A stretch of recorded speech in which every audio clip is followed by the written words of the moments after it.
Hi viewers. ఈరోజు మనం ఒక ప్రత్యేక నాయకులతో కలుసుకోబోతున్నాం. ఆయన పేరే కర్నాటి ఆంజనేయ రెడ్డి. బీజేపీలో సీనియర్ మోస్ట్ లీడర్‌గా ఎన్నో పదవులు అధిరోహించి, అలాగే ఎన్నో ఉద్యమాలను చేసి, ఈ జిల్లాలో చిరస్థాయిగా నిలిచిపోయిన ఒక బీజేపీ లీడర్ ఎవరైనా ఉన్నారంటే ఆయనే కర్నాటి ఆంజనేయ రెడ్డి. అంటే కర్నాటి ఆంజనేయ రెడ్డి గారి ఆయన పేరు వినగానే ఒక క్రమశిక్షణా భావం అనేది కనిపిస్తుంటది. ఎందుకంటే ఒక క్రమశిక్షణ కలిగిన నాయకులు, ఒక సీనియర్ నాయకులు ఉన్నారంటే బీజేపీలో జిల్లా నుంచి అది కర్నాటి ఆంజనేయ రెడ్డి గారు. అలాగే ఎన్నో ఉద్యమాలని కూడా చెప్పాను. ఎందుకు చెప్పానంటే స్పిన్నింగ్ మిల్ కార్మికుల కోసం చేసిన ఉద్యమంలో గూడా కర్నాటి ఆంజనేయ రెడ్డి గారి మీద హత్యాయత్నం జరిగిన విషయం అందరికీ తెలిసిందే.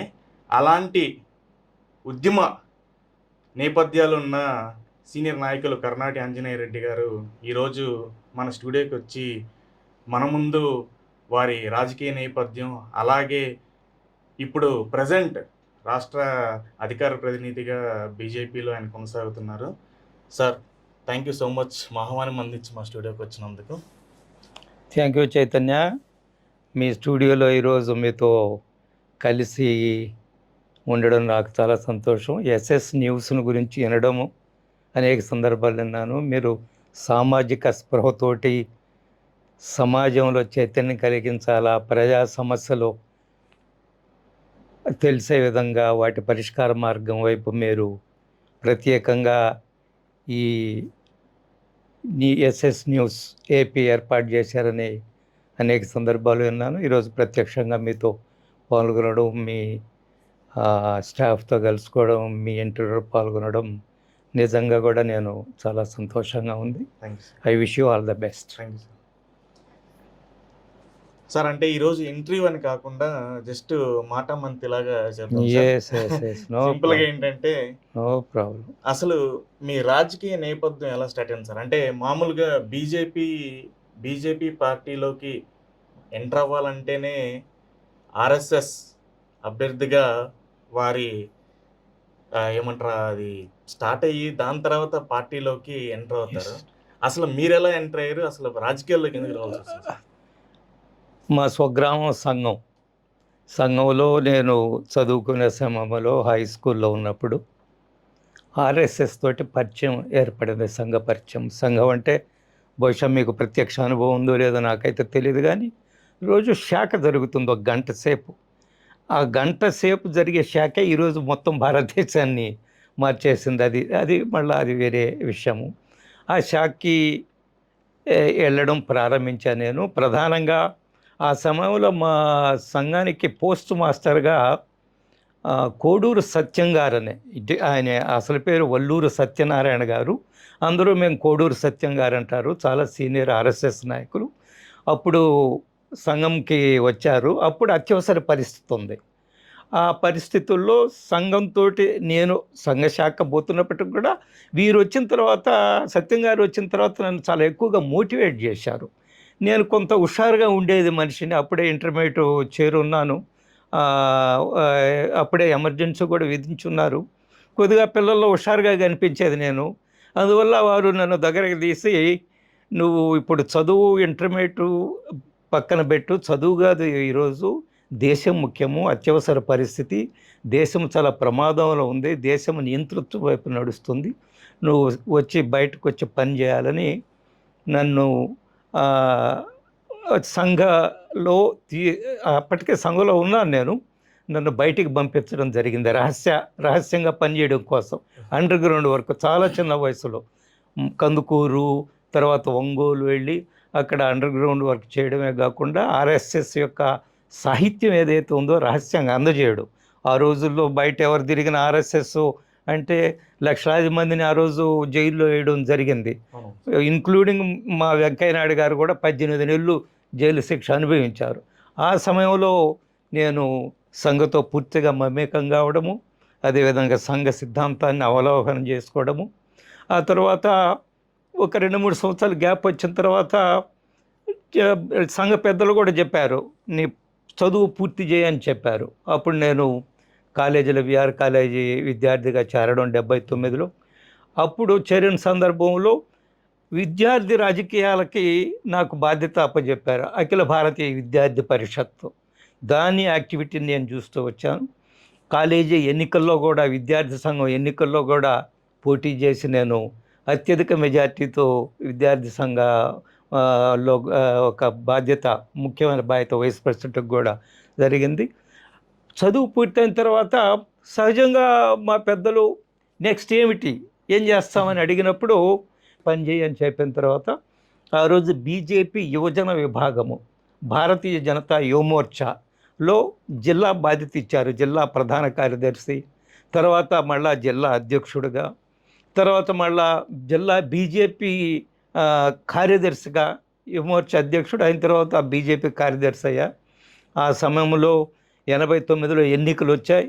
ఎన్నికల్లో చాలా చిన్న వయసులో పోటీ చేయమని పార్టీ ఆదేశించిన తర్వాత ఆత్మకూరు నియోజకవర్గం నుంచి పోటీ చేశాను. చాలా తక్కువ ఓట్లతోటి, 330 ఓట్లతో నేను ఎన్నికల్లో ఓడిపోవడం జరిగింది. అదొక ఇది నా రాజకీయ జీవితంలో ఒక ముఖ్యమైన సంఘటన.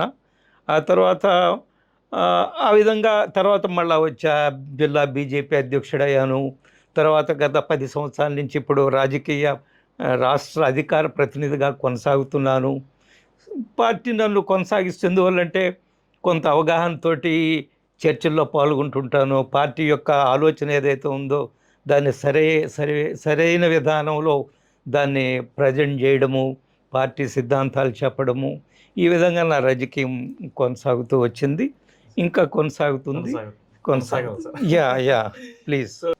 అంటే ఇంతకు ముందు ఎంత యాక్టివ్గా పనిచేసే ఆర్ఎస్ఎస్ అంటే సభ్యతలు కానీ లేకపోతే ఆ భావజాలాలు నచ్చి సంఘులో జాయిన్ అయ్యే యాక్టివ్ మెంబర్స్ చాలామంది ఉండేవాళ్ళు.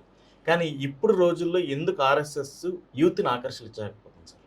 నన్ను ఒక విషయంలో నేను మీతో ఏకీభవిస్తున్నాను. ఇంతకుముందు ఆర్ఎస్ఎస్ శాఖలు పెద్ద ఎత్తున ఉదయాన్నే సాయంకాలము ఆర్ఎస్ఎస్ శాఖలు జరుగుతుండేది. నాకు తెలిసి ఒక నెల్లూరులోనే 10-11 ప్రాంతాల్లో జరిగేది. మేము కూడా వెళ్ళేవాళ్ళం. ఇప్పుడు వచ్చిన మార్పు ఏమిటంటే ప్రధానంగా పిల్లలు ఉదయం 6 గంటల నుంచి రాత్రి 11 గంట వరకు చదువు మీద పడిపోయారు. కార్పొరేట్ కల్చర్ వచ్చేసింది. మేము విఆర్ కాలేజీలో చదువుకునే రోజుల్లో ఏదన్నా ఒక సమస్య మీద హోటళ్ళలో ఇడ్లీ రేటు పెరిగిందంటే ఒక పిలిపిచ్చేది మేము, ఇడ్లీ రేటు తగ్గాల్సిందని. ఆ పిలిపిస్తే వేల మంది విఆర్ కాలేజీ నుంచి బయటకు వచ్చేది. ఈరోజు విఆర్ కాలేజీలో విద్యార్థులే లేరు. కార్పొరేట్ కల్చర్ వచ్చింది. నారాయణ, శ్రీ చైతన్య, ఇంకెందెందో స్కూల్స్ వచ్చాయి. తల్లిదండ్రులు ఏం చేశారు, ఆ పిల్లల్ని తీసుకుపోయి కాలేజీల్లో వేసేస్తున్నారు. వాళ్ళు డే స్కాలర్స్ తక్కువైపోయారు, హాస్టల్స్లో ఉండేవాళ్ళు ఎక్కువైపోయారు, సమాజంతో సంబంధం లేకుండా పోయింది. సో ఇదొక ప్రధాన కారణము. రెండవది, ఆర్ఎస్ఎస్ యొక్క ప్రభావము సమాజం మీద రోజు రోజుకు పెరుగుతుంది. ఈ ఇన్ఫ్లుయెన్స్ ఏదైతే ఉందో రోజు రోజుకు పెరుగుతుంది. కానీ రెగ్యులర్ శాఖలు, ఇంతకు ముందులాగా రెగ్యులర్ శాఖలు ఏవైతే ఉన్నాయో వచ్చి ఒక గంట సేపు ఆడుకోవడం అనేది ఆ సంఖ్య తగ్గింది. దానికి ప్రత్యామ్నాయంగా మా వాళ్ళు ఆలోచిస్తుంటారు. వారానికి ఒక శాఖ, ఉద్యోగస్తుల శాఖ ఒకటి, విద్యార్థుల శాఖ ఒకటి. అదేవిధంగా ప్రతి సంవత్సరము ట్రైనింగ్ ఇస్తారు విద్యార్థులకు, ఒక వారం రోజులు ట్రైనింగ్ సెలవుల్లో, ఈ సమ్మర్ సీజన్ లాంటి సెలవుల్లో. తర్వాత 15 రోజులు ట్రైనింగు, తర్వాత నెల రోజులు ట్రైనింగు. అందువల్ల ఆర్ఎస్ఎస్ పని విధానంలో కొంత మార్పు వచ్చింది. బట్ ప్రభావం రోజు రోజుకి ఆర్ఎస్ఎస్ ప్రభావం సమాజం మీద, దేశం మీద పెరుగుతూ వచ్చింది. ఆర్ఎస్ఎస్ శాఖలు ఎంతో ముందులాగా రెగ్యులర్గా మాకు కనిపించడం లేదానికి ప్రధాన కారణము కార్పొరేట్ కల్చరు, విద్యా వ్యవస్థలో మార్పులు రావడం. పిల్లలు వాళ్ళ యొక్క ప్రొఫెషనల్, నేను ఇంజనీర్ అవుతానా, డాక్టర్ అవుతానా అని పిల్లలు అనుకోవడం. తల్లిదండ్రులు కూడా ఆ పిల్లల్ని ఫాల్స్ ప్రెస్టేజ్, మా పక్క ఇంట్లో వాడు నారాయణలో 2 లక్షలు కట్టి చేరాడు బ్రహ్మాండంగా, మనం కూడా ఎందుకు వెనకబడకూడదు, మావాడిని కూడా చేరాలా, మావాడు డాక్టర్ అవ్వాలా, ఇంజనీర్ అవ్వాలా. ఇదొక ఆలోచన ధోరణితోటి మీకు ఈరోజు విజబుల్గా సంఘ కార్యక్రమాలు, శాఖలు మీకు బయటకు కనిపించకపోవచ్చు, కానీ ప్రభావం చాలా ఎక్కువగా ఉంది సంఘ ప్రభావం ఈరోజు. సార్ అలాగే ఏంటంటే ఆర్ఎస్ఎస్ సిద్ధాంతాలు ఒక హైందవ సంఘానికి తప్ప మిగతా మతస్థులకి కొంచెం కొంచెం అంటే వ్యతిరేకంగా ఉంటాయి. Yes, yes. ఈ అనేది వ్యతిరేకత భావం వల్లనే ఇప్పుడు ఈ ఆర్ఎస్ఎస్ సిద్ధాంతాలు ఈ సెక్యులర్ కంట్రీలో పెద్దగా అంతగా ఎళ్ళలేదు అనేది అంటే మిగతా పార్టీ వాళ్ళు చెప్పినప్పుడు ఒక టైంలో రాహుల్ గాంధీ గారు కూడా అన్నారు సార్. ఇది ఈ మాట ఏంటంటే ఇది సెక్యులర్ దేశం, ఇది ఒక హిందూ మతత్వ పార్టీ ఏమంటారు కంట్రీ కాదు. సో ఈ ఆర్ఎస్ఎస్ సిద్ధాంతాలు కూడా హైందవులకే ఉంటది గానీ మిగతా కులాలకి చాలా వ్యతిరేకంగా ఉంటదంటారు సార్. అది ఎంతవరకు కరెక్ట్ సార్? అది ఏమాత్రం నిజం కాదు. మా భావన ఏందంటే ఈ భారతదేశంలో ఉన్న ప్రతి ఒక్కడు హిందువే. నువ్వు నీ ఆరాధన విధానము, మత విధానము you may be a different, వేరే కావచ్చు, ముస్లిం కావచ్చు, క్రిస్టియన్ కావచ్చు, ఇంకేదైనా కావచ్చు. కానీ నీ సంస్కృతి భారతీయ సంస్కృతి, హైందవ సంస్కృతి, సనాతన ధర్మము. ఈరోజు ఇక్కడ ఉండే ముస్లింలు కానీ క్రిస్టియన్లు కానీ వీళ్ళ ఫోర్ ఫాదర్స్ అంతకుముందు వాళ్ళందరూ కూడా హిందువులే. మేమేం చెప్తున్నామంటే దీన్ని హిందూ దేశంగా ప్రకటించినా ప్రకటించకపోయినా ఇది హిందూ దేశమే, అందులో ఎటువంటి అనుమానం లేదు. పాకిస్తానులో ఒకప్పుడు 22% హిందువులు ఉండేది, ఇప్పుడు తగ్గిపోయారు, 4% వచ్చేసిందంటే అది వేరే సంగతి. 22% హిందువులు ఉన్నప్పుడు కూడా పాకిస్తాన్ని ముస్లిం దేశం అనే పిలిచేది. అంటే హిందుస్థాన్ అన్నాం కాబట్టి అది హిందూ దేశమే. Not at all. దానికి హిందుస్థాన్ అనే దానికి భౌగోళిక రూపం వేరే ఉంది. దాని మీద మళ్ళా చర్చ హిమాలయాలు, సింధు నదులు, ఇవన్నీ వీటి మధ్య ఉండే ప్రాంతాన్ని, ఇవన్నీ కూడా శ్లోకాలు ఉన్నాయి, వేదాల్లో ఉన్నాయి, పురాణాల్లో ఉన్నాయి, అది వేరే సంగతి. బట్ బేసిక్గా ఇది హిందూ సంస్కృతి, హిందూ ధర్మము, హిందూ సర్వే జన సుఖినో భవంతు, సత్యమేవ జయతే. నీకు ఏ మతంలో కూడా ఈ స్లోగన్స్ ఎక్కడ నీకు కనిపించవు. ఇప్పుడు మనం ఎగ్జాంపుల్ తీసుకున్నా కానీ సరే, ఇప్పుడు మనకి మొఘల్ ఎంపరర్ అనేది the biggest emperor in the India అంటారు. సో మొఘల్ ఎంపరర్ స్థాపికలు కానీ వీళ్ళందరూ ముస్లిమ్సే కదా సార్. అంటే మనం ఏమంటాం వాళ్ళే హిందూస్ అంటాం, బట్ వాళ్ళ ఫోర్ ఫాదర్స్ వీళ్ళంతా కూడా ఆ ముస్లిం కమ్యూనిటీ చెందిన వాళ్ళు అవ్వచ్చు కదా. నేనేమంటున్నా అంటే ఈ మొఘలులు కానీ లేదా ఇంకెవరు తురుష్కులు అంటారు, వీళ్ళందరూ కూడా బయట నుంచి వచ్చిన వాళ్ళు, ఈ దేశాన్ని దోచుకున్న వాళ్ళు. అయితే దురదృష్టవశాత్తు వాళ్ళందరినీ పెద్ద హీరోలుగా మనం చిత్రీకరించి చరిత్రలో వక్ర భాష్యం ఇచ్చారు. వాళ్ళు చేసిన దుర్మార్గాలన్నీ దాపెట్టేసి వాడేదో ఒక చిన్న మంచి పని లేదా చిన్న సంస్కరణ చేస్తుంటే దాన్నే పట్టుకొని అతను గొప్ప వ్యక్తిగా చిత్రీకరించే ప్రయత్నం ఈ దేశంలో అనేక సంవత్సరాల నుంచి జరుగుతూ వచ్చింది. ఇప్పుడు ఆ పరిస్థితి మారుతున్నాం. కానీ ఈరోజు ఉండే ముస్లింలకి మొఘలులకి ఏమి సంబంధం లేదు. మొఘలులను విమర్శిస్తే, బాబర్ను విమర్శిస్తే, ఔరంగజేబును విమర్శిస్తే కొంతమంది ఏం భావిస్తున్నారు, ముస్లింలను విమర్శిస్తున్నారని భావిస్తున్నారు. But what is the connection between present day Muslims? They are all our brothers. వాళ్ళు ఈ దేశస్తులు, ఈ దేశం పట్ల ప్రేమ ఉంది. కొద్దిమంది వ్యక్తులు వేరే పద్ధతిలో జీవిస్తూ ఉండొచ్చు, కానీ by and large majority Muslims మన దేశాన్ని ప్రేమిస్తున్నారు, దేశంలో ఉంటున్నారు.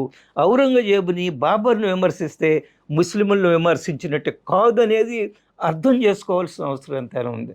భారతదేశంలో ఎలక్షన్ టైం వచ్చినప్పుడల్లా అంటే బీజేపీ ఉన్న ప్రతి ఒక్క ఏమంటారు ఆ 5 yearsలో ఒక యుద్ధం అయితే రావాల్సిందే, అది ఖచ్చితం అంటారు. ఇంకోటి ఏంటంటే ప్రతి ఎలక్షన్కి ఒక యుద్ధాన్ని అడ్డం పెట్టుకొని బీజేపీ ఓట్లు సంపాదిస్తుంది. సో మొన్న కూడా అదే జరిగింది. సో ఇంతకుముందు ఎవరు వాజ్పేయి గారు ఉన్నప్పుడు కూడా అదే జరిగింది.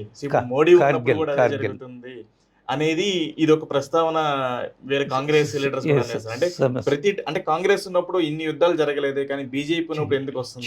ఇప్పుడు పక్కనున్న పాకిస్తాన్తో ఎప్పుడు వైరం పెట్టుకొని అనవసరంగా యుద్ధాలు చేసి మన జవాన్లని అక్కడ పంపించి వాళ్ళ జీవితాలు మోడీ ఇట్లా చేస్తున్నారు అనేది అంటే ఒక ఆరోపణ సార్. ఎందుకంటే ప్రతిసారి మనం చూస్తున్నా కానీ హిస్టరీలో మీరు ఎవరు ఫ్యాక్చువల్లీ రాంగ్, కరెక్ట్ కాదు. కేవలం బీజేపీ సమయంలో యుద్ధాలు జరగలేదు. నెహ్రూ చైనాతో యుద్ధం చేశాడు. శ్రీమతి ఇందిరాగాంధీ పాకిస్తాన్తో 3 సార్లు యుద్ధం చేసింది. పాకిస్తాన్తో యుద్ధం చేసిన తర్వాతనే బంగ్లాదేశ్ ఏర్పడింది. కాబట్టి ఆ సమయంలో కూడా యుద్ధాలు జరిగాయి. ఆ యుద్ధాలు జరిగిన కారణాలు వేరు. మళ్ళా ఆ కారణాలు నేను వాటితో ఇప్పుడు పోల్చడంలే. ఈ శక్తులు, కొన్ని మతతత్వ శక్తులు, జిహాదీ శక్తులు వాళ్ళు చేస్తున్న ప్రయత్నాన్ని అడ్డుకోవడంలో మనం యుద్ధానికి పోవాల్సి వస్తుంది. ఉదాహరణ కార్గిల్లో ఏం జరిగింది? మన ప్రాంతాలన్నీ కూడా రహస్యంగా వేలాది మంది పాకిస్తాన్ సైనికులు వచ్చి ఆక్రమించుకున్నారు. అంతకుముందున్న ప్రభుత్వం తెలిసినప్పటికి కూడా తెలిసి తెలియకుండా వ్యవహరించిన తీరది. కానీ బీజేపీ దాన్ని ఆమోదించడానికి సిద్ధంగా లేదు. బీజేపీకి ఒకటే సిద్ధాంతము, దేశ పాలకుల ప్రధాన బాధ్యత దేశం యొక్క బార్డర్స్ను రక్షించాలా, దేశ ప్రజలు సంక్షేమంగా సుఖంగా ఉండాలా అనేదే బీజేపీ సిద్ధాంతం. దాని ఆధారంగానే మేము యుద్ధానికి వెళితే ఆ కారణం అది అనుకుంటాం. ఒకటి రెండోది, మన ముంబై దాడులు జరిగాయి కదా, 156 మంది చనిపోయారు. నేరుగా పాకిస్తాన్ నుంచి వాళ్ళు వచ్చి, ఉగ్రవాదులు వచ్చి తాజ్ హోటల్ మీద దాడి చేసి 156 మందిని చంపేస్తే, ఆ రోజు మిలిటరీ అధికారులు ఆనాటి ప్రధానమంత్రి దగ్గరకు వచ్చి మనం సిద్ధంగా ఉన్నాము, వాళ్ళ మీద దాడి చేద్దాము, దీనికి ప్రతీకారం తీర్చుకుందామంటే ఆ రోజు వాళ్ళు దానికి సిద్ధంగా లేరు. నేను చెప్పింది కాదు, ఆనాటి హోంమంత్రి ఎవరైతే ఉన్నారో మన చిదంబరం గారు చెప్పింది. ఏం చెప్పారు చిదంబరం గారు? అమెరికా ఒత్తిడి వల్ల మేము యుద్ధాన్ని ఆపేశామని. ఈరోజు భారతదేశము ఆత్మనిర్భర భారతదేశం, ఎవరు ఒత్తిళ్లకు లొంగదు, ఎవరు ఎటువంటి ఒత్తిడి తీసుకొచ్చినా భయపడే ప్రశ్న లేదు. అందుకని ఆపరేషన్ సింధూర్ చేశాం మనం. 26 మంది అమాయకులైన హిందువుల్ని మతాన్ని అడిగి పచ్చిగా చెప్పాలంటే ప్యాంటు దించి, ఏముంది నీ ప్యాంట్లో, అది నువ్వు ముస్లిమా కాదని తేల్చి వాళ్ళ యొక్క భార్యల ముందు, పిల్లల ముందు దుర్మార్గంగా కాల్చేస్తే భారతదేశం చూస్తూ ఊరుకోవాలన్నా? అందుకనే అంతకుముందు జరిగిన సర్జికల్ స్ట్రైక్ కానివ్వండి, లేదా ఆపరేషన్ సింధూర్ సమయంలో చేసిన సర్జికల్ స్ట్రైక్ కానివ్వండి, 9 ప్రాంతాల్లో ఉగ్రవాద శిబిరాలను నేలమట్టం చేసి వచ్చాం మనం ఆ రోజే చెప్పాం, ఇది మేము పాకిస్తాన్ మీద యుద్ధం చేయడం లేదు, ఇది పూర్తి యుద్ధం కాదు, ఇది లిమిటెడ్ వార్. ఎక్కడైతే ఉగ్రవాదులు ఉన్నారో వాళ్ళని మేము పీచమణచడం కోసం మేము చేసిన సర్జికల్ స్ట్రైక్ ఇది, ఆపరేషన్ సింధూర్ అని ఆ రోజు స్పష్టంగా చెప్పాము. మన యొక్క టార్గెట్ ఏదైతే ఉందో అది పూర్తయిన తర్వాత మనం యుద్ధాన్ని ఆపేయడం జరిగింది. మీద ప్రత్యర్థులు వచ్చినప్పుడు ఖచ్చితంగా మనం రిటాలియేట్ అవ్వాలి కాబట్టి ఏదో ఇదొక ఏమంటారు మా అజెండా కాదనేది మీరు చెప్తారు. Not at all. భారతదేశాన్ని బలహీనపరచడానికి ఏ శక్తి ప్రయత్నం చేసినా ఆ శక్తి మీద మేము యుద్ధం చేస్తాము, వాళ్ళకి గుణపాఠం నేర్పుతాము. అంటే ఇప్పటి వరకు మనం దేశ రాజకీయాలు మాట్లాడుకున్నాం, అలాగే ఆర్ఎస్ఎస్ సిద్ధాంతాలు మాట్లాడుకున్నాం, అలాగే మన ప్రత్యర్థులు శత్రువులు పాకిస్తాన్ గురించి మాట్లాడుకున్నాం. ఇప్పుడు అసలు కర్నాటి ఆంజనేయ రెడ్డి మీద ఎందుకు హత్యాయత్నం జరిగింది? ఎందుకంటే ఒక చిన్న మీ లైఫ్ లో కూడా చిన్న ఘట్టంగా మిగిలిపోయింది, ఈ జిల్లా ప్రజలందరికీ తెలుసు. స్పిన్నింగ్ మిల్ కార్మికులు, పేపర్ మిల్ కార్మికులు ఉద్యమంలో అసలు అంటే సిపిఎం వాళ్ళు అంత క్రమశిక్షణగా ఉంటారు, వాళ్ళ సిద్ధాంతాలు అలాగే ఉంటాయి, అలాగే ఆర్ఎస్ఎస్ సిద్ధాంతాలు కూడా అంత క్రమశిక్షణగా ఉంటాయి. ఇంత క్రమశిక్షణగా ఉన్న 2 వర్గాల మధ్య గొడవ ఎందుకు జరిగింది? కర్నాటి ఆంజనేయ రెడ్డిని చంపడానికి ఎందుకు యత్నించారు సార్? ఓకే. నేను మా పార్టీలో ఒక సిస్టమ్ ఉంది. నేను ఆ రోజు బీజేపీ సెక్రటరీగా ఉన్నాను. బీజేపీలో జిల్లా స్థాయి పదవులు ఉండేవాళ్ళు ఈ ట్రేడ్ యూనియన్కి సంబంధించి కార్మిక రంగంలో ఏదో ఒక శాఖని వాళ్ళు బాధ్యత తీసుకొని వాళ్ళ యొక్క సమస్యలు ఏదన్నా ఉంటే వాటిని అడ్రస్ చేయాల్సి ఉంటుంది. జనరల్గా మా పద్ధతి అదే. కొంతమంది ఆర్టీసీ ఇన్ఛార్జ్గా ఉంటారు, కొంతమంది ఫ్యాక్టరీస్లో, కొంతమంది హమాలీస్ ఉన్నారు. ఇప్పుడు హమాలీస్ ఉన్నారు సోనస్పేటలో. అక్కడ మా పార్టీ నాయకుడు ఒక అతను నరసింహనాయుడు అని, ఆయన జిల్లా ఉపాధ్యక్షుడు, ఆయన బాధ్యత తీసుకొని చూస్తుంటాడు. అట్లా ఆ రోజు ఏమైందంటే పేపర్ మిల్లుకి సంబంధించి కూడా నన్ను ఇన్ఛార్జిగా ఒక గౌరవ అధ్యక్షుడిగా ఎన్నుకున్నారు. అక్కడ వర్కర్స్ ఒకరోజు వచ్చి, మాకు సీనియర్ జీవి సాంబశివరావు గారు అని ఆయన బిఎంఎస్ లీడర్ ఉండేది, ఆయన ఒకరోజు ఆ వర్కర్స్ వచ్చి, మీరు గౌరవ అధ్యక్షుడిగా ఉండండి, మీకేం పెద్ద పని ఏమి ఉండదు, ఏదన్నా యాజమాన్యంతో నెగోషియేట్ చేయాల్సిన అవసరం వచ్చినప్పుడు మీలాంటి వ్యక్తులు వచ్చి కూర్చుంటే రాజకీయాలు ఉన్నారు కాబట్టి కొంత ప్రభావం ఉంటుందనే ఉద్దేశంతో నన్ను ఆ రోజు స్పిన్నింగ్ మిల్ గౌరవ అధ్యక్షుడిగా, union spinning mill workers paper mill workers union గౌరవ అధ్యక్షుడిగా పెట్టారు. సో ఆ సమయంలో మా కార్మికులందరూ కూడా జీతం పెంచడం కోసం అక్కడ ఉద్యమం చేస్తున్నారు. ఉద్యమం చేసే సందర్భంలో ఆ యొక్క ఫ్యాక్టరీ ఓనర్ శేషారెడ్డి గారు కూడా నాకు బాగా తెలిసిన వారే. మా ఊరి పక్కన ఆయన మహమ్మదాపురం, మాది సంఘం. 10 కిలోమీటర్లు కూడా లేదు, ఇంకా బస్ ఐ థింక్ 5 కిలోమీటర్స్ మాత్రం. ఆయన తెలిసిన ఆయన. ఆయనతోటి చర్చిద్దాము, మా వాళ్ళు బయట ఇది చేస్తున్నారు, ధర్నాలు చేస్తున్నారు, చాలా రోజులుగా టెంట్ వేసుకొని కూర్చోన్నారు, వాళ్ళ సమస్యలు ఒక 10 సమస్యలు చెప్తాము, ఒక 5 సమస్యలు పరిష్కరిస్తారు, ఎక్కడో దగ్గర దీన్ని కట్ ఆఫ్ ఆపాలనే ఉద్దేశంతో నేను మా సాంబశివరావు గారు యాజమాన్యాన్ని కలవడానికి బయలుదేరాం. అక్కడ సమస్య ఏమొచ్చిందంటే కొంత ఆశ్చర్యకరంగా ఉంటుంది.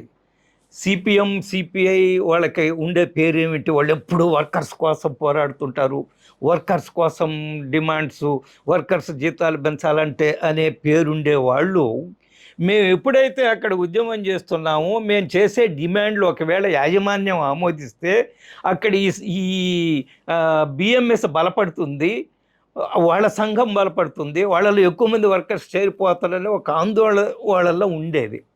నేను అక్కడికి వెళ్ళి యాజమాన్యానికి ముందు ఈ టెంట్లో ఉండే మా కార్మికులు కలిసి తర్వాత యాజమాన్యం దగ్గరికి వెళ్ళి చర్చలు జరపాలనే ఆలోచనతో అక్కడ ఒక ఉద్రిక్త వాతావరణం అని తెలిసినప్పటికి కూడా మా నమ్మకం ఏమిటి, కార్మికులు ఇంకో కార్మికుడి మీద ఎందుకు దాడి చేస్తారు, ఇంకొక తోటి రాజకీయ పార్టీ నాయకుడిని చంపడానికి ఎందుకు ప్రయత్నం చేస్తారు, ఉద్రిక్త వాతావరణం విషయం తెలిసినప్పటికి కూడా మేము అక్కడ ఆ రోజు నెల్లూరు టౌన్ డిఎస్పీ దగ్గరికి వెళ్ళి, సార్ మేము అక్కడికి వెళ్తున్నాము, మేము కొన్ని డిమాండ్స్ పెట్టున్నారు మా వాళ్ళు, మా కార్మికులు, మేము పోయి కలుసుకుంటున్నామంటే పోయి ప్రశాంతంగా యాజమాన్యంతో చర్చలు జరిపిరండి అని చెప్పారు. ఆ సందర్భంగా పేపర్ మిల్ దగ్గరికి వెళ్తున్న సందర్భంలో రోడ్ల మీద ఆల్రెడీ అప్పటికే సిపిఎంకి సంబంధించిన ట్రేడ్ యూనియన్ ఏదైతే ఉందో వాళ్ళందరూ కూడా అక్కడ 100 మంది ఉన్నారు. సో మా ధైర్యం ఏంటంటే మేము మామూలుగా వెళుతున్నాం కార్మికుల సమస్యల మీద, కారులో వెళుతున్నాం, నేను సాంబశివరావు గారు కారులో వెళుతున్నాం, ఇంకొక అతను మల్లికార్జున రెడ్డి అని కూడా ఈ ట్రేడ్ యూనియన్ చూసి మాతోటి ఉన్నాడు. కారు ఎవరిదో బహుశా ట్యాక్సీ కారో ఏదో నాకైతే గుర్తులేదు. వెళ్తున్న సందర్భంలో మేము ఆ టెంట్, మా వాళ్ళు ధర్నా చేసే టెంట్ ముందు వీళ్ళందరూ కూడా మా చుట్టూ గుమిగూడి గొడవ చేశారు. మేము చెప్పాం మేము కార్మికుల కోసం వెళ్తున్నాం అని చెప్పినప్పటికీ కూడా వినకుండా మా మీద దాడి చేశారు, మరణాయుధాలతో దాడి చేశారు. నేను మా సాంబశివరావు గారికి బాగా దెబ్బలు తగిలితే ఆయన ఎట్టు వెళ్ళిపోయాడు. నాకు బాగా ఇక్కడ ఇప్పుడు అన్నీ చెప్పవలసిన అవసరం, కానీ నేను భయపడలేదు. నేను మరీ భయపడిపోయి ఉంటే చనిపోయి ఉండేవాడిని. నేను తెలివిగా ఎదురుగా ఏమిటి ఉందో గమనించాను. నేను ఒక ఇల్లు కనిపిస్తూ ఉంది, డోర్ ఓపెన్ చేసి ఉండింది, వెంటనే స్పీడ్గా జనాన్ని నెట్టుకొని వెళ్ళిపోయి ఆ లోపలికి వెళ్ళిపోయి డోర్ వేసేసి కాళ్ళతో అతన్ని పట్టేశాను. చాలా ఎక్కువ రక్తస్రావం జరిగింది, అన్కాన్షియస్లోకి వెళ్ళిపోయా. అప్పటికే కొంతమంది అందులోనే సిపిఎం ట్రేడ్ యూనియన్లోనే కొంతమంది అందరినీ తరివేశారు. ఏదో బహుశా నేను చచ్చిపోయాను అనుకున్నారు, ఏమో మరి చేశారు. ఈ లోపల మా పార్టీ వాళ్ళకి తెలిసింది, వచ్చారు, తీసుకొచ్చారు. వెంటనే జయభారత్ హాస్పిటల్ అడ్మిట్ చేయడం, జయభారత్ హాస్పిటల్ నుంచి ఇక్కడ కాదు చెన్నై తీసుకుపోవాలి, కొద్దిగా ప్రమాదంలో ఉందని. తర్వాత జయభారత్ హాస్పిటల్లో నాది సమస్య ఏమిటంటే నా blood group rare group, A negative నాది, చాలా తక్కువ మందికి ఉంటుందంట. అందువల్ల మా వాళ్ళందరూ వచ్చి ఏ నెగటివ్ గ్రూప్ వాళ్ళంతా బ్లడ్ ఇవ్వడం, ఇమ్మీడియట్గా చెన్నై అపోలో హాస్పిటల్కి షిఫ్ట్ చేయడం. ఆడ ఒక 20 రోజులు అపోలో హాస్పిటల్లో ఉన్నాను.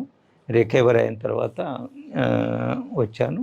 కొంత దాని నా మీద అటాక్ జరిగిన ఆఫ్టర్ ఎఫెక్ట్స్ కొన్ని నాకు వచ్చాయి. ఈ మిగతా స్కిన్ ప్రాబ్లం కానీ బ్లడ్ చేంజ్ చేయడం కొంత వచ్చింది. సో ఇది లైఫ్లో I think it's a part in my life, political life అనుకున్నాను నేను. మన ఆంధ్రప్రదేశ్లో ఎందుకు బీజేపీ ఎప్పుడు బలహీనంగానే ఉంటుంది, ఎందుకు ప్రాంతీయ పార్టీలకే ఎక్కువ అంటే ఆ బలం అనేది చేకూరుతుంది సార్? ఎస్, బీజేపీ ఈరోజు 8 మంది శాసనసభ్యులు ఉన్నారు, 3 పార్లమెంట్ సభ్యులు, లోక్సభ సభ్యులు ఉన్నారు, అందులో ఒకరు కేంద్ర మంత్రి. కూటమిలో భాగస్వామ్యంలో ఉన్నాం.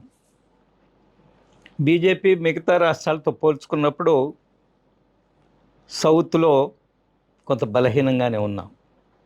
ఒరిస్సా తీసుకుంటే ఒరిస్సాలో మేము అధికారంలో ఉన్నాం. బహుశా నాకు తెలిసి వెంకయ్య నాయుడు గారు ఆంధ్రప్రదేశ్లో చూడని గ్రామం అంటూ లేదు, ఆయన పర్యటించని గ్రామం అంటూ లేదు. అంత విస్తృతంగా పర్యటించి పార్టీని ఒక బలమైన శక్తిగా తయారు చేసిన సమయంలో ఎన్టీ రామారావు గారు రాజకీయాల్లో ప్రవేశించడం జరిగింది. ఎన్టీ రామారావు గారు సినిమా హీరో, పెద్ద ఎత్తున ప్రజాకర్షణ, ఆయన్ని కృష్ణుడుగా రాముడుగా ప్రజల హృదయాల్లో నిలబడిపోయి ఉన్నాడు. అదే సమయంలో కాంగ్రెస్ పార్టీ చాలా బలహీనమైపోయి ఉంది. అనేక అవినీతి ఆరోపణలు, అప్పటికి 5 మంది ముఖ్యమంత్రులు మార్చడము, ఆ పరిస్థితులు. సో ఆ రోజు బీజేపీ అంత పెద్ద ఎత్తున కష్టపడి కృషి చేసి గ్రామ స్థాయిలో పెద్ద ఎత్తున వ్యవస్థను పార్టీని ఏర్పాటు చేసుకొని నిర్మాణం చేసుకొని ముందుకెళ్తున్నప్పటికి కూడా ఒక్కసారిగా ఎన్టీ రామారావు వచ్చిన తర్వాత కాంగ్రెస్ను ఓడించాలంటే ఎన్టీ రామారావే బలమైన వ్యక్తి, ఎన్టీ రామారావు గారి తెలుగుదేశమే బలమైన పార్టీ, బీజేపీ ఓడించలేదు, బీజేపీకి ఓట్లేస్తే అవి మురిగిపోతాయి, కాబట్టి ఎందుకు కాంగ్రెస్ని ఎట్లయినా ఇంటికి పంపించాలంటే ఎన్టీ రామారావుని తెలుగుదేశాన్ని గెలిపించాలని ఆ రోజు ఆ విధంగా భారతీయ జనతా పార్టీ ఆక్రమించాలని స్థానాన్ని ఎన్టీ రామారావు గారు తెలుగుదేశం పార్టీ వచ్చి మాకుండే అవకాశాలని ఆయన ప్రవేశంతో కొంత దెబ్బతిన్నాం మనం. ఒక చిన్న చర్చ అయితే ఒకటి జరిగింది సార్ ఇంతకుముందు, అంటే వెంకయ్యనాయుడు గారి గురించి. సో మనకి ఆంధ్రప్రదేశ్లో ముఖ్యంగా బీజేపీ అంటే గుర్తొచ్చేది ముందు వెంకయ్యనాయుడు గారు. వెంకయ్యనాయుడు గారు అంటే గుర్తొచ్చేది బీజేపీ, ఎందుకంటే అంత వాక్చాతుర్యం ఉన్న నాయకుడు, అలాగే ఎన్నో పదవులు ఆయన అధిరోహించారు, అలాగే అలాంటి మంచి కార్యక్రమాలు చేసి భారత ఉపరాష్ట్రపతిగా చేశారు. సో అక్కడ చిన్న ఏంటంటే ఇంతకుముందు అంటే రీసెంట్గా మీరు గెలిచిన అంటే బీజేపీ సెంట్రల్లో గెలిచినప్పుడు ఎక్కడ సౌత్ నాయకులకి మనం మినిస్ట్రీ పట్టం కట్టాలని చెప్పి సైడ్ చేశారు, వెంకయ్యనాయుడు గారిని వైస్ ప్రెసిడెంట్ ఇచ్చి సైడ్ చేశారు అనేది ఒక ప్రచారం సాగింది. అంటే చాకచక్యంగానే ఆయన్ని తప్పించారు రాజకీయాల నుంచి. అందులో ఏమాత్రం నిజం లేదు.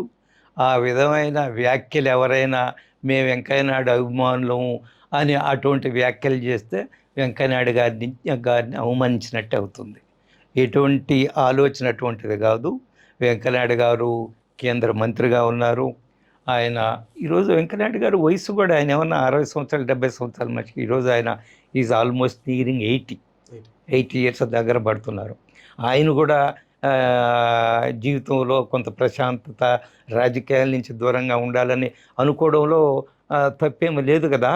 ఆయన ఒకటే చెప్పారు, నేను రాజకీయాల్లో లేకపోవచ్చు కానీ ప్రజా జీవితంలో యాక్టివ్గా ఉంటా అన్నారు. ప్రజా జీవితం రాజకీయాలే కాదుగా, there are so many things. Social activity ఉంటుంది, ఆయనకి ట్రస్ట్లు ఉన్నాయి, దాని ద్వారా అనేక సేవా కార్యక్రమాలు చేస్తున్నారు. విజయవాడ, హైదరాబాదు, నెల్లూరు అనేక ఫ్రీ మెడికల్ క్యాంప్స్, లేదా పేద విద్యార్థులను చదివించడము, లేదా స్కిల్ డెవలప్మెంట్ కోర్సులు ఫ్రీగా నడపడము, ఇవన్నీ కూడా చేస్తున్నారు. ఆ రోజు దేశంలో ఒక ప్రముఖ నాయకుడు ఉపరాష్ట్రపతిగా ఉంటే మంచిదని ఎక్స్పీరియన్స్డ్ లీడరు, ఆ ఉపరాష్ట్రపతి vice president of India is the chairman of Rajya Sabha. రాజ్యసభను నడపడం చిన్న విషయం కాదు. అది రాజ్యసభలో మేధావులు ఉంటారు, పెద్ద పెద్ద మేధావులు ఉంటారు. లోక్సభలో అందరూ కూడా వచ్చి పోటీ చేశారు, కానీ రాజ్యసభకు నామినేట్ చేసేవాళ్ళు సైంటిస్టులు, ఎక్స్పర్ట్స్, లాయర్లు, వివిధ రంగాల్లో నిష్ణాతులు అక్కడ ఉంటారు, కాన్స్టిట్యూషనల్ ఎక్స్పర్ట్స్. సో దాన్ని దృష్టిలో పెట్టుకొని ఆ రోజు ఉన్న పరిస్థితుల్లో వెంకయ్యనాయుడు గారే సరైన మనిషి. ఆయన ఉపరాష్ట్రపతిగా అయితే దేశానికి మంచిది, దేశ రాజకీయాలకు మంచిది, ప్రజాస్వామ్యానికి మంచిదనే ఉద్దేశంతో వారిని ఆ రోజు ఉపరాష్ట్రపతిగా ఎన్నుకోవడం జరిగింది.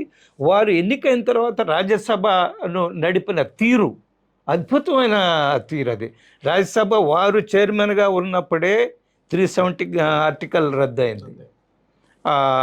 తర్వాత ఈ త్రిబుల్ తలాక్, ఇటువంటి బిల్స్ అన్నీ కూడా ఎటువంటి ఇబ్బంది లేకుండా పాస్ అయ్యే విధంగా వారి యొక్క రాజకీయ చాకచక్యంతో అందరినీ విశ్వాసంలోకి తీసుకొని అన్ని రాజకీయ పార్టీలని అపోజ్ చేసేవాళ్ళు చేశారు. బట్ మెజారిటీ సాధించడంలో వెంకయ్యనాయుడు గారి పాత్ర అద్భుతమైన పాత్ర పోషించారు. దేశం కోసం, ప్రజాస్వామ్యం కోసము, దేశ హితం కోసం. ప్లీజ్. జనసేన పార్టీ ఎప్పుడో ఒక రోజు బీజేపీలోకి చేరిపోద్ది. సో జనసేనని వెనక నుండి నడిపించేది బీజేపీనే. So BJP mirror Janasena party ఆంధ్రప్రదేశ్లో అనేది ఒక చర్చ అయితే ఉంది. లేదు సార్, నిజంగా చాలా పోస్టుల్లో కూడా వచ్చింది. ఎందుకంటే మేబీ అంటే పవన్ కళ్యాణ్ గారు కూడా కొంచెం హిందూ ఉంటారు కాబట్టి. పవన్ కళ్యాణ్ ఆయన నేనేమంటానంటే ఆయనది చిన్న పిల్లవాడి మనస్తత్వం. నేను అనేక సందర్భాల్లో చెప్పున్నాను. నిష్కల్మషంగా ఉంటాడు మనిషి. స్వార్థము, అబద్ధాలు చెప్పడాలు, కుట్రలు, కుతంత్రాలు తెలియదు ఆయనకి. దానికి కారణం ఏంటంటే ఆయన గ్రాస్ రూట్ నుంచి వచ్చిన రాజకీయ నాయకుడు కాదు ఆయన. సినిమాల్లో ఒక హీరో ఇమేజ్ వచ్చింది. ఆ ఇమేజ్ తోటి మనిషి బేసిక్ నేచరు నేను సమాజానికి ఏదో చెయ్యాలా, నాకు ఎంత ఇచ్చింది సమాజం కదా ఆయన్ని ఈ స్థాయికి తీసుకొచ్చింది. సో ఇన్ రిటర్న్ తిరిగి నేను ఏం చేయగలను, ఆ చేయడంలో రాజకీయాలు ఎన్నుకున్నాడు ఆయన. మనకు తెలుసు వాళ్ళ అన్నగారు ప్రజారాజ్యం పార్టీ పెట్టాడు, దాని దేశపై కాంగ్రెస్లో విలీనం చేశాడు. ఈయన కూడా కాంగ్రెస్లో వెళ్ళిపోయి ఉంటే ఈయన ఏదో లోక్సభకో ఎమ్మెల్యేగానో ఏదో చేసి ఉండేవాడు కదా కాంగ్రెస్. కానీ ఈయనకు నచ్చలా, అది దూరంగా వచ్చేసాడు. ఆయన ఒక పార్టీని ఇప్పుడు బీజేపీలో చేయబోతున్నారు అనేది విలీనం జనసేన. అది నేను ఐ డోంట్ బిలీవ్ ఇట్. మీరు పవన్ కళ్యాణ్ అడగండి, ఒకవేళ అటువంటి ఏదైనా ఉంటే ఆయనే చెప్పాలి మీకు. నాకున్న సమాచారం మేరకు పవన్ కళ్యాణ్ ఆయన పార్టీని బలోపేతం చేయడం కోసం అన్ని రకాల చర్యలు తీసుకుంటున్నాడు. బట్ మోడీ గారంటే చాలా గొప్ప గౌరవం ఉంది ఆయనకి. భారతీయ సంస్కృతి, హైందవ సంస్కృతి పట్ల ఆయన అచంచలమైన విశ్వాసం ఉంది. హిందూ సమాజానికి ఎక్కడ అన్యాయం జరిగితే ఆయన గొంతు వినిపిస్తున్నాడు. అందువల్ల ఆయన కోరుకున్నది సనాతన బోర్డు పెట్టాలన్నాడు ఆయన. ఒక బోర్డులు ఉన్నాయి కదా, మన సనాతన బోర్డు ఎందుకు ఉండకూడదు మనకి హిందువులు? కానీ yes, it's a reasonable question ఆయన రైజ్ చేసింది. పెడతారా లేదనే తర్వాత సంగతి.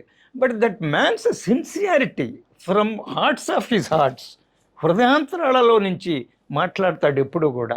ఆయన ఒకడు ముఖవాటం కోసం ఇంకొకరి కోసం మాట్లాడే వ్యక్తి కాదు ఆయన. చాలా స్పష్టంగా, నిష్కర్షగా, కోపం వస్తే ఆవేశంగా మాట్లాడతాడు, అందులో ఎటువంటి అనుమానం లేదు. కాబట్టి అటువంటి వ్యక్తులు నమ్మదగ్గ వ్యక్తులు, నమ్మదగ్గ వ్యక్తులు అటువంటి వాళ్ళు. సో అందుకనే he is a natural ally of BJP అని నేను చెప్తాను. సహజమైన స్నేహితుడు భారతీయ జనతా పార్టీ. సో ఈ కూటమి ప్రభుత్వంలో సో బీజేపీ నాయకులకి కానీ లేకపోతే జనసేన నాయకులకి ఎటువంటి అంటే ఇక్కడ అంత ప్రాధాన్యత ఇవ్వట్లేదు జిల్లాలో. వీళ్ళని పక్కన పెట్టి వాళ్ళ పాటికి వాళ్ళు పనులు చేసుకుంటున్నారు. ఇప్పుడు డీలిమిటేషన్ సంగతి, అలాగే డివిజన్లు విభజించారు. అంటే ఇప్పుడు 52 కాస్త 72 అయినాయి. సో వీటిల్లో కూడా ఎక్కడ కూడా కూటమి నాయకుల్ని పిలవలేదు. కూటమి నాయకులు పిలవకుండానే దీన్ని మొత్తం దానికి రిపోర్ట్ పంపించారనేది ఒక చర్చ జరుగుతుంది. ఎస్, మీరు చెప్పింది నిజమే. క్వశ్చన్ డీలిమిటేషన్ అనేది ఒక సైంటిఫిక్గా జరుగుతుంది. ఇప్పుడు నన్ను పిలుస్తాడు డీలిమిటేషన్కి, గునుకులు కిషోర్ని ఒక పక్కన కూర్చోబెడతారు, నేను ఇట లాగతా, కిషోర్ ఇట లాగుతాడు. ఎప్పటికీ డీలిమిటేషన్ అవుతుంది. అది అధికారులకు ఫ్రీ స్వేచ్ఛ ఇచ్చారు. శాస్త్రీయంగా, సైంటిఫిక్గా ప్రజలకు ఇబ్బంది లేకుండా ఏ విధంగా నంబర్ ఆఫ్ డివిజన్స్ పెంచాలా అనే ఒక నిర్ణయం తీసుకున్నారు. అందులో ఏదన్నా అనుమానాలు ఉంటాయి, if you have any objection you can raise that objection. దానికి ఏదో టైం కూడా ఇస్తారు. అవి ప్రకటించిన తర్వాత 15 రోజులు 20 రోజులు మీరు అబ్జెక్షన్లు తెలుపుకోండి, వచ్చి మాట్లాడని అంటారు. అప్పుడు అబ్జెక్షన్లు తెలుపుకోవచ్చు. మన అబ్జెక్షన్ జెన్యూన్ అయి ఉంటే దాని మీద మార్పులు కూడా చేయొచ్చు. కాబట్టి వాళ్ళ పిలవలేదు, వీళ్ళ పిలవలేదు అనేది I don't think it's correct. Okay sir. అలాగే కర్నాటి ఆంజనేయ రెడ్డి గారు ఇందాక ఫస్ట్లో కూడా మనం మాట్లాడము, ఎందుకంటే అందరికీ తెలిసింది, అందరి నాయకులకు కూడా క్రమశిక్షణ పద్ధతిలోనే ఎప్పుడు ఆయన పనిచేశారు. అలాంటి కర్నాటి ఆంజనేయ రెడ్డి గారికి కూడా ఇప్పటికి కూడా సరైన పదవి బీజేపీ పట్టం కట్టలేదనేది ఒక ఒక పెద్ద టాపిక్. ఎందుకంటే నే- నెల్లూరు జిల్లాలో ఒక బీజేపీ నాయకుడు, సీనియర్ నేను నాయకుడు. చైతన్య, నువ్వు చేసిన ఇది నేను రోజుకు ఒక 10-20 మంది నుంచి వింటుంటాను. నేను I don't want to respond. నేను దానికి అంటే మీకు ఎప్పుడైనా అనిపించింది సార్ స్పందించదలుచుకోవాలి. బీజేపీ నేను మై లైఫ్ ఈజ్, నేను చెప్తున్నా, స్పష్టంగా చెప్తున్నాను కదా, నేను I receive life as it comes. జీవితంలో ఏది ప్లాన్ చేయను. నేను అట్టయిపోవాలి ఎట్టయిపోవాలని ప్లాన్ చేయను. ఎందుకనంటే అది జరగనప్పుడు నేను డిప్రెషన్లోకి వెళ్ళిపోతా, నిరుత్సాహంలో వెళ్ళిపోతా. So I never plan anything. ఈ విధంగా ఉండాలి నా జీవితం, ఈ స్థాయికి వెళ్ళిపోవాలని ఉండు. జీవితం ఎట్లొస్తే అట్లా తీసుకుంటాను నేను. That is time will decide.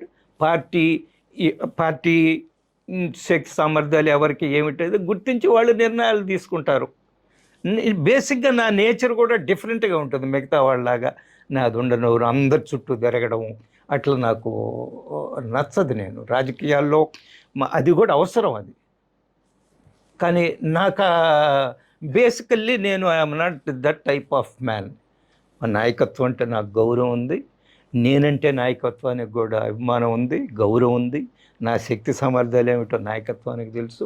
సరైన సమయంలో సరైన నిర్ణయం తీసుకుంటారు. తీసుకోలేదు, it's okay. Now I'm almost 65. Then what is the problem? ఏం కావాలా? ఈరోజు నేను ఒకటి అనేక మంది ఈ రికార్డ్ అని తొలగించేయండి. అనేక సందర్భాల్లో నేను చెప్తాను, నేను ఎవరిని అసలు ఎక్కడ నేను హ్యామై ఆఫ్టర్ ఆల్ మా సంఘంలో బిలో మిడిల్ క్లాస్ ఫ్యామిలీ పుట్టినవాడిని. వాడికి తెలుసు కదా నేను ఎవరినో తెలుసు. చిన్నప్పటి నుంచి మా కుటుంబ పరిస్థితి ఏమిటో తెలుసు. కోటీశ్వర్లు, రాజకీయ కుటుంబం ఏమీ కాదు.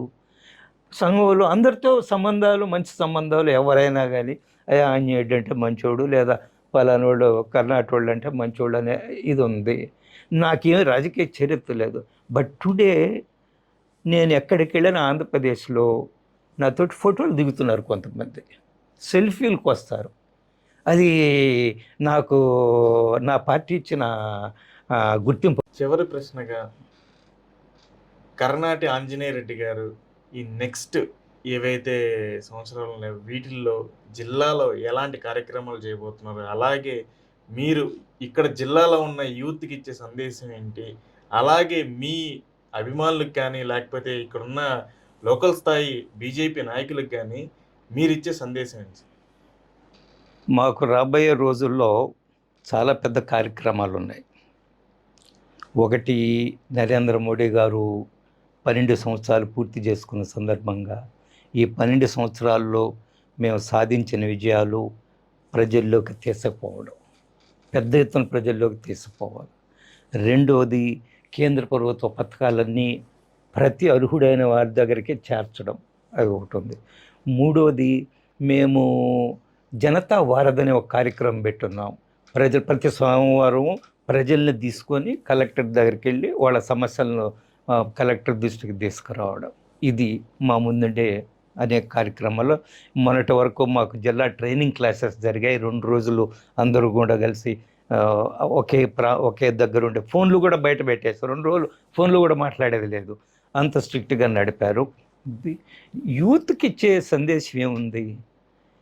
దేశాన్ని గురించి ఆలోచించండి, దేశం ఏ పరిస్థితి ఉందో ఆలోచించండి. ఈరోజు ఎన్ని మార్పులు వస్తున్నాయో చూడండి.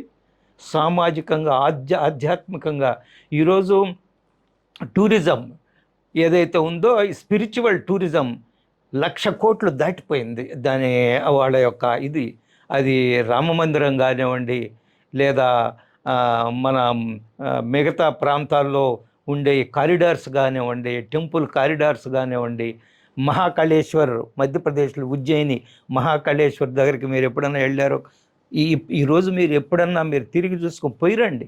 ఒక అద్భుతమైన వాతావరణం.